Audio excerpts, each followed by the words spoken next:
Najprv sa to aj zdalo celkom dobré, som sa s týmto spôsobom hýbala dopredu, ale potom nastal taký zlom a to bolo, kedy mi veľmi lieky udreli na moju psychiku, nastúpili vážne depresie, vážne vidiny, vážne sny, halucinácie a tak. To bolo veľmi ťažké, pretože som nemohla zaspať, objavovali sa mi ako keby rôzni démoni, zakrvavené hlavy, veľa čierneho, veľa krvi. To bolo veľmi zlé. Veľmi zlé. Začala som s tým bojovať tak, že som si vymýšľala také pomyslené tenisové rakety, ktorými som tie hlavy odpalovala. Bolo to preto, že nechcela som im nejako ubližovať a mať plodiť nejakú krv a mala som takéto rôzne techniky. Ešte jedna vec, ktorá bola významná, je, že som sa dostala k jednej štúdii, ktorú robili na Pensylvánskej univerzite a boli to rôzne metódy alebo autosugestívne metódy, techniky, ktoré používali pri liečbe rakoviny u pacientov a hlavne detí, ktoré vlastne si psychicky nemôžu nejako ináč významne pomôcť, lebo nemajú povedzme doživotných skúseností.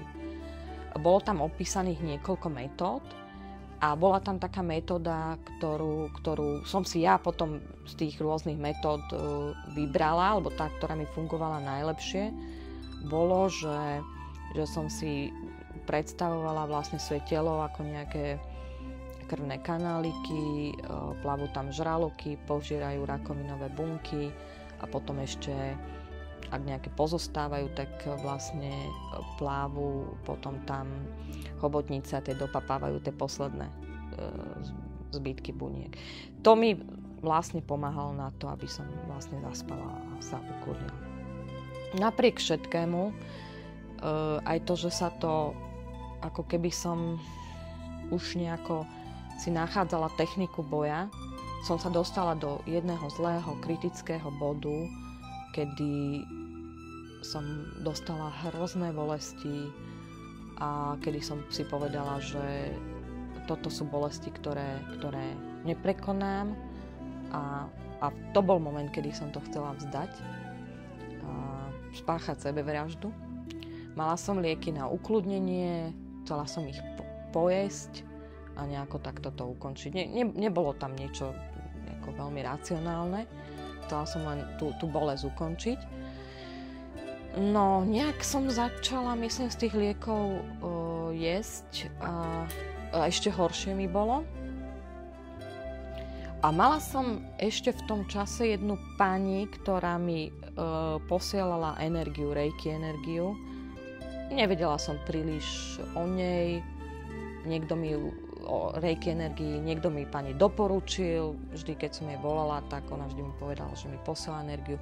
Mne sa aj potom nejako zlepšovalo, klesala mi teplota. Vnímala som, že mi niečo pomáha, nevedela som čo, neriešila som čo.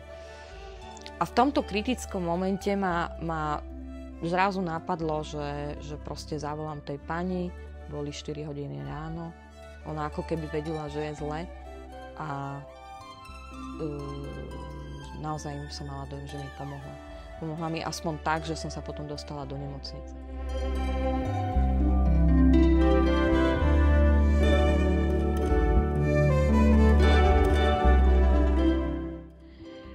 Vtedy som prišla vlastne mojej doktorke a ona povedala, že no tak toto je bod, kedy som veľmi toxická a kde už sa nám to dostalo proste do momentu, ktorý musí liečbu ukončiť, že momentálne som ako keby vyliečená, mám zabité rakovinové bunky, ale som tak toxická, že už nemôžem prijať žiadnu dávku vlastne lieku, lebo by ma zase zabil ten liek. Bola rada, že dokážem o tom rozprávať. Hovorila, že veľa pacientov nedokáže o tom rozprávať, že je to problém, že niekedy sa usmievajú a potom si niečo urobia. A to bol ten moment, kedy mi vlastne liečbu ukončili predčasne. A ja som vlastne, vtedy padla tiež taká významná veta, že som sa pýtala doktorky, a čo mám teraz robiť, keď je to už celé na mne. A ona povedala, že jedine, čo z praxe si všimla, je,